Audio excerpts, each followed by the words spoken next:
On the way up here this week, I received a telephone call from Dennis Hutchins. Dennis is 77 years old. He lives near Plymouth, and he's just been charged with attempted murder from an incident in Northern Ireland 42 years ago. Dennis Hutchins is not alone. You have Soldier B, you have Soldier F, and what is happening is directly in contradiction to what the Prime Minister herself personally promised on our conference stage 2 years ago. Could she inform people like Dennis exactly what she has done and what she is doing to end this process that is abhorrent to so many people in this country? Can I say to my honourable friend that we have been clear that the current system for dealing with the legacy of Northern Ireland's past isn't working well for anyone. As I've said before in this House, around 3,500 people were killed in the Troubles. The vast majority were murdered by terrorists. Many of these cases require further investigation, including the deaths of hundreds of members of the security forces. But the system to investigate the past does need to change to provide better outcomes. That's better outcomes for victims and survivors of the Troubles, but also to ensure that our armed forces and police officers are not unfairly treated. That's why across government we're continuing to work on proposals on how best to move forward. But the MOD are also looking at the wider issue of what more can be done to ensure service personnel aren't unfairly pursued through the courts in relation to service overseas, including considering legislation. This happens, and then the way that incident is reacted to, with a sort of total loss of integrity and a breakdown in the normal way of doing things, you know, it does, of course, refresh the way you look at your wider role in this organisation and lead you to question actually what is going on. Would a new leader solve that problem? This is nothing to do with the leadership. It's nothing to do with anything other than the issue that I've raised. I've been very clear about that since I came into Parliament. And frankly, I'm surprised it's taken this long on this particular issue. Just finally, you're well known for your army background, for being a veteran. Isn't the first rule of being in the army to stick together, not to put yourself before your colleagues or comrades? And aren't you going to be accused of doing just that? No, there's nothing loyal about watching the car go over the cliff and not doing anything about it and sticking to the people who actually elected you and from which tribe you come in the first place into Parliament. The reality is, okay, outside of this place, is that there is a country just waiting to be set on fire by good, centre-right, competent, modern, forward-looking, compassionate conservatism. Do not give up on politics. Do not give up on politics. You can see what's going on and it can make you want to walk away. Don't get put off by it at all, because in the country there are people just aching for us to get it right, and when we get it right, the rewards will be massive. You can see this change happening, right? Bow wave going through politics at the moment, and it's not a bad thing. For people like me who came here because we didn't like the way it worked, it's not a bad thing. So embrace it, let's go with the change, and in 6-12 months we'll be in a much better place. Hang on through this process, because I think there is a new movement building. People who perhaps have not been involved in politics before, and they're the sorts of people we need to reach. Actually, for the Conservative Party, you know, in terms of what we're working on and things like that, things that got me involved in it, right? The Life Chances agenda, this really powerful idea that no matter where you grow up in the UK, whether you're on one of the poorest estates in Plymouth or you live in Chelsea, you know, your life chances are as equalised as they possibly can be. The single biggest factor that improves that is having a job. And under this government, you know, unemployment in Plymouth down 52%, and a similar story across the country. There are good things happening in the Conservative Party, but they're just totally drowned out by what's going on.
8:33 is the time now.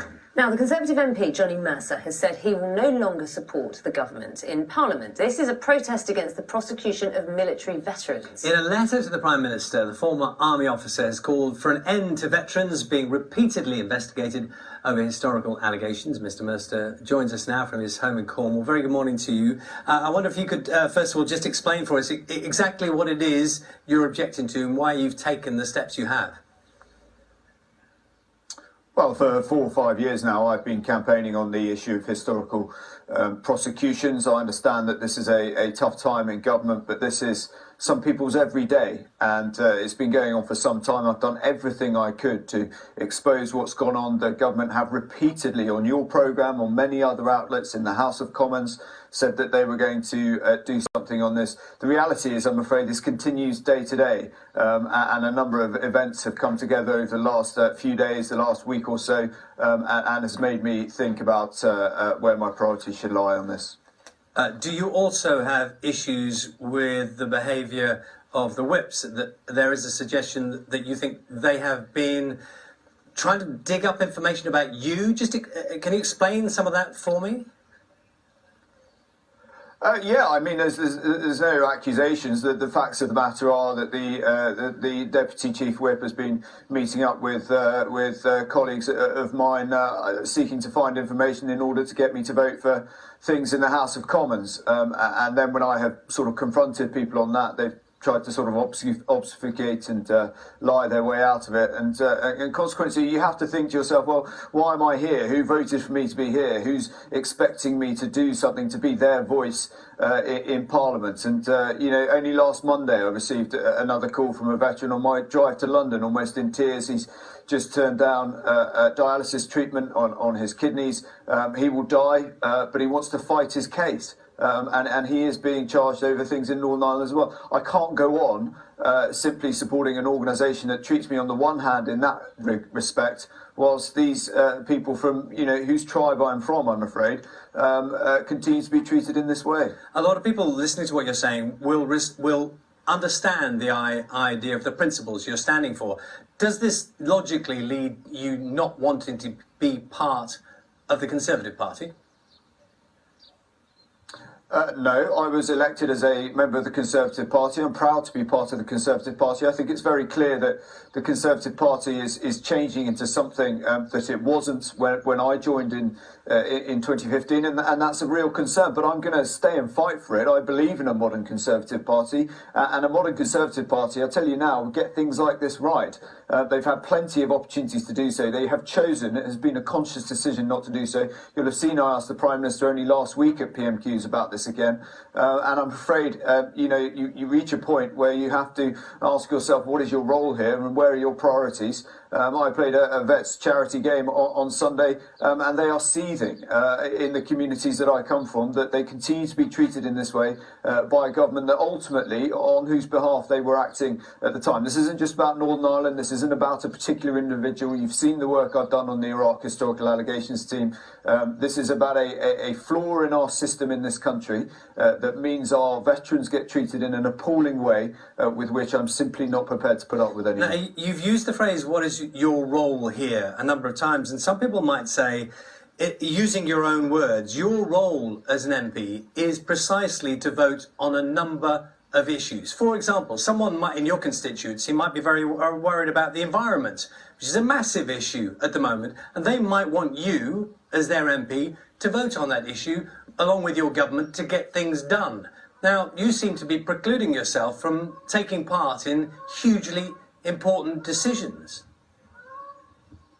Well, I understand that point of view, but for me, being a Member of Parliament has always been about outcomes and what you can achieve. And legislation like that will go through with or without me. I'm trying to make sure that this issue, this particular issue, receives the attention it deserves. There are many, many issues in this country at the moment, chiefly of which is clearly Brexit, but this issue receives nowhere near the attention it should do. It is huge in communities like mine, and I make no apology for doing it. I understand your point of view, and I'm more than happy to meet with any constituents who feel that way, but I suspect there probably won't be a queue out the door. Well, some people might say that, you know, given, and there will be people who think that yours is, you are standing up for a thing you very strongly believe in. A lot of people will respect that, but they might then take the next step, which is, if you want to have that view and you don't want to support the party, your party, which is in government, then there's a logical thing to do: become an independent MP, and then you can do exactly as you wish. You can vote for whatever you want, whenever you want.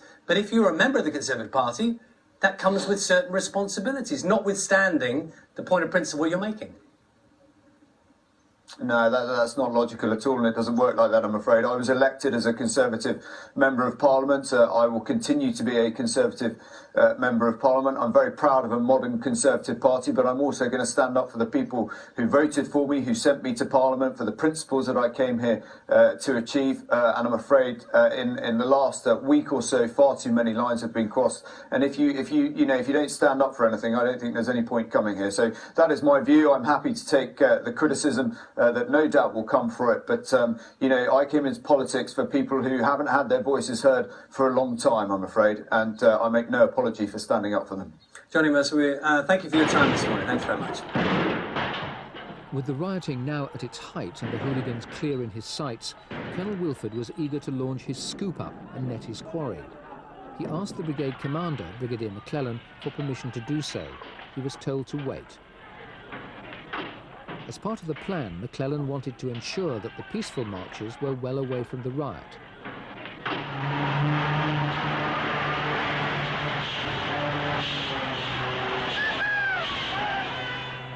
At 4:07, the brigade commander finally gave the order for the paras to go in, but by then many of the hooligans had dispersed. The paras were expressly told not to conduct a running battle down Rosford Street, in hot pursuit of the rioters as they retreated to the safety of the bogside. I clearly remember the reaction when we were told to move, because the word of command from our commander at the time was, move, move, move. No! And I recall the sentries coming in from the flanks. I recall a soldier cocking his weapon.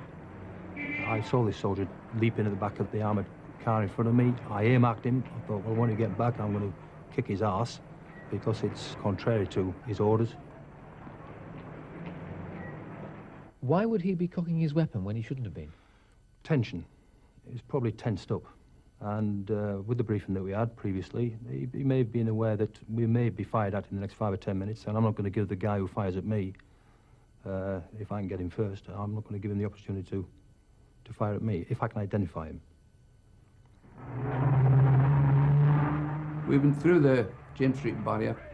I was in the second vehicle.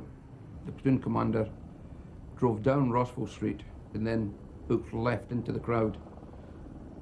I told my driver to carry on past him and then again hooked left into the crowd, but we went a little bit further than I actually intended and ended up in the car park, Rossville Flats area. We debossed there, started making a normal arrest operation, because by that time we'd trapped 100, 150 of the crowd in that area, and they were streaming back past us. We then went in to make arrests on these people. Hey, can nobody get an ambulance? Go! This way! Go! Watch it! I got hold of one bloke, had a bit of a tussle with him, but eventually calmed him down and got him to the back of the pig. And literally, as that was happening, the initial fire that I heard started coming from the area of the flats. 3, 4 weapons. I've got no doubt in my mind there was a multiple of weapons firing. It was the highest concentration of fire I personally had heard in Northern Ireland. I'd heard 1 or 2 gunmen fire and this sort of thing, but this was a quick sort of burst of maybe 20, 30 rounds from various weapons, and there was a strike on the ground between us and the wall, which was to my left. If someone starts shooting at you, you can behave in a variety of ways. You can run away, which, of course, on the whole, soldiers don't, and certainly my battalion would never run away. You could take cover behind your shields and just sit in an area until it all passed over. Or you could do what, of course, my battalion were trained to do, and that is to move forward and seek out the enemy. Okay. The problem remains that the vast majority of eyewitnesses, including the local priests, have no recollection of any shots being fired at the paras before they opened up. One explanation is that, in the heat of the moment, the soldiers mistook warning shots fired by one of their colleagues as offensive fire from gunmen in the bogside. It's a possibility the paras dismiss. Yeah, as far as I'm concerned, we've run to fire. You start looking for targets. I changed from an ordinary scoop-up arrest operation to, hey, someone's trying to kill me. You know, let's find out who it is and do the job back. And that is very much the attitude you'll get from the parachute regiment soldier. You know, he doesn't go for cover, he doesn't crawl around in the ground, he looks for targets. We looked for them, started identifying them and started dropping them. Started dropping them? Shooting them. Colonel, once the paratroopers went into the bogside, there seemed to have been a very large number of casualties. Well, I suppose large, 5 is quite large in these circumstances. It's unfortunate. But when we got up there, past William Street here where we're standing, and up towards Rossville Flats, we came under fire. We came under fire from the bottom of the flats, from the flats. We were also petrol bombed, and some acid, in fact, was poured on us from the top of the flats. Local people are saying that you used excessive force when you went in there. Well, what is force? If you're being fired at, you return fire, and they know that perfectly well. How many gunmen do you feel you've hit in the bogside? Well, I'm told from my quick sit-rep, you must understand it's a very quick sit-rep, that 3 gunmen were hit. We have not got the weapons, but this is the usual thing. We saw people come forward. I'm not going to say that I saw weapons taken away, because I don't know yet. I have not spoken to the men on the ground, although I was forward when the shooting was going on. You have no worries about this action? None at all. Derek Wilford is now 85 and has Parkinson's disease. It has ended his work as an artist. Do you now accept what Lord Savile said? No, I don't. Because I was there. Well, we thought, in fact, that we were under attack, and we will actually remain convinced of that, actually, until the end of our days. Should your soldiers be prosecuted? No, they should not. But I don't believe, in fact, that they were capable of that sort of indiscriminate shooting and killing. We haven't gone away, you know. We'll be back again and again and again. 3 years ago we began this fight against the political persecution of soldiers who served in Northern Ireland. Our protests are getting bigger and bigger. The great weight of 4 million ex-servicemen and women has started to roll.